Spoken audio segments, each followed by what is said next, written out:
जगत का पेख ना पेखा, धनी का नाम ना लेखा। जो स्वयं आ रहा गोदी में उसका जिक्र भी नहीं, और शंकर भगवान के नंबर बने या ऐसे ही बन रहे हैं इनके नंबर सबके। जैसे ये दास श्री कृष्ण जी, विष्णु जी, शंकर भगवान, हनुमान जी और श्याम जी, इन सब के पुजारी थे। जैसे बच्चे ने तो शिक्षा में पास हो जाए वो बहुत बड़ी उपलब्धि मानी जाती है, तो वो पास हो जाते, शुक्र मना करते अपने भगवानों का। फिर रोजगार प्राप्त हुआ, सर्विस लगी, शुक्र मनाया अपने भगवानों का। संतान में हुई, उस शुक्र मनाया इन्हीं भगवानों का। अब पता चला कि ये तो कुछ दे ही नहीं सकते, ये तो पिछले संस्कार फले थे, एज इट इज था, नो का नो पूर्व निर्धारित जो लिखा हुआ प्रारब्ध था वही मिल रहा था। और उस पूर्ण परमात्मा कबीर जी हमारे संस्कार भी चेंज कर देते हैं, हमारे पाप का नाश करके हमें सुखी कर सकते हैं, दुख का निवारण कर सकते हैं। ये था वो धनी। कहते जगत का पेख ना पेखा, धनी का नाम ना लेखा। जो सब कुछ करता उसका जिक्र भी नहीं था। अब क्या होता है,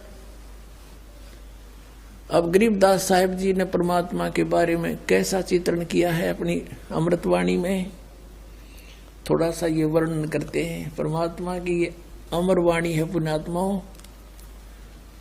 जैसे यहाँ आए हुए बच्चे जो सो भी गए, छोटे छोटे बेटा बेटियां, उनके ऊपर भी ये वाणी असर कर रही है, उनके अंदर बहुत कुछ प्रक्रिया कर रही है। जैसे एक सर्प डसा हुआ व्यक्ति मूर्छित हो जाता है और गार्डू एक मंत्र, एक सेंटेंस सा अपना सिद्ध कर देता है, उस मंत्र को बार बार बोलता रहता है, उस शरीर के ऊपर ना वो तो अचेत पड़ा है, और उसके बोलने से, उस वाणी के मंत्र के प्रभाव से वो विष रहित होकर के सचेत हो जाता है। और ये वाणी तो सब सिद्ध है परमात्मा सतपुरुष की, और हमारी आत्मा असंख्य जन्मों से सनी पड़ी है इन पापों से। प्रारब्ध के पाप भी बिना गिनती के हैं, और इस वाणी के रह रहकर पाठ सुनने और सुनाने से, करने से ये आप किसी का ना भी समझ माती पशु पक्षी चींटियों पर भी असर करेगी, और इन बच्चों पर जो इन पर और शीघ्र करेगी, क्योंकि ये मनुष्य जीवन प्राप्त है। और ये जितने भी पशु पक्षी हैं, जीव जंतु, पेड़ पौधे, घास फूस, ये सभी जीव हैं, ये अपना कर्म भोग रहे हैं। इनके ऊपर भी परमात्मा की यह अमर कथा असर करेगी। इनको शीघ्र अब मनुष्य जीवन मिलना शुरू हो जाएगा। और कलयुग में जहां जहां इस मालिक की वाणी का प्रचार इब तक ढूंढा ठाओगा परमात्मा, क्योंकि मोबाइल बनवा दिए दाता ने, इसी चिप बनवा दी, इसमें 40 घंटों का सत्संग अमरवाणी आ जाती है। और जहां भी कोई बच्चा, जैसे यहाँ देखता है दास कोई बेलदारी कर रहा है अपना, यहाँ कोई सेवा करने आ रहे हैं, मोबाइल चल रहा है, काम कर रहे हैं, खेतों में भी अपने जेब में मोबाइल चल रहा है और काम कर रहे हैं, वाणी वहां भी चल रहे हैं, सुन रहे हैं, मंत्र चल रहे हैं। तो जहां जहां ये वाणी फैलेगी उन सब का उद्धार होगा, इस सत्कर मान लेना, और मनुष्य जीवन प्राप्त होगा। आधे से ज्यादा संस्कार इनके खत्म हो जाएंगे, उनके भी, और तुरंत मानव शरीर प्राप्त कराना शुरू कर देगा, क्योंकि हम सभी उस परमात्मा के बच्चे हैं, और उस परमात्मा ने सभी के ऊपर रहम है, सभी के उद्धार की चिंता है, किसकी किस प्रकार होगी, किसकी किस प्रकार होगी, वो सब अब परमात्मा ने सारे फार्मूले लगा देने हैं। क्योंकि अब ये वो मोक्ष समय आ गया जो परमात्मा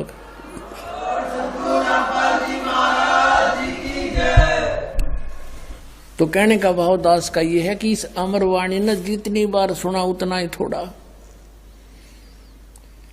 और परमात्मा की कथा को सुनने में आपकी इतनी रुचि रहनी चाहिए, जैसे आप सुबह आहार करते हो और शाम को फिर उसी भूख लगती है, तो आप स्वस्थ हैं।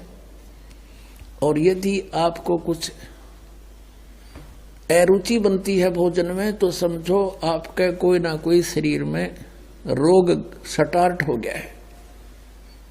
अब उसका इलाज क्या है, उपचार क्या है?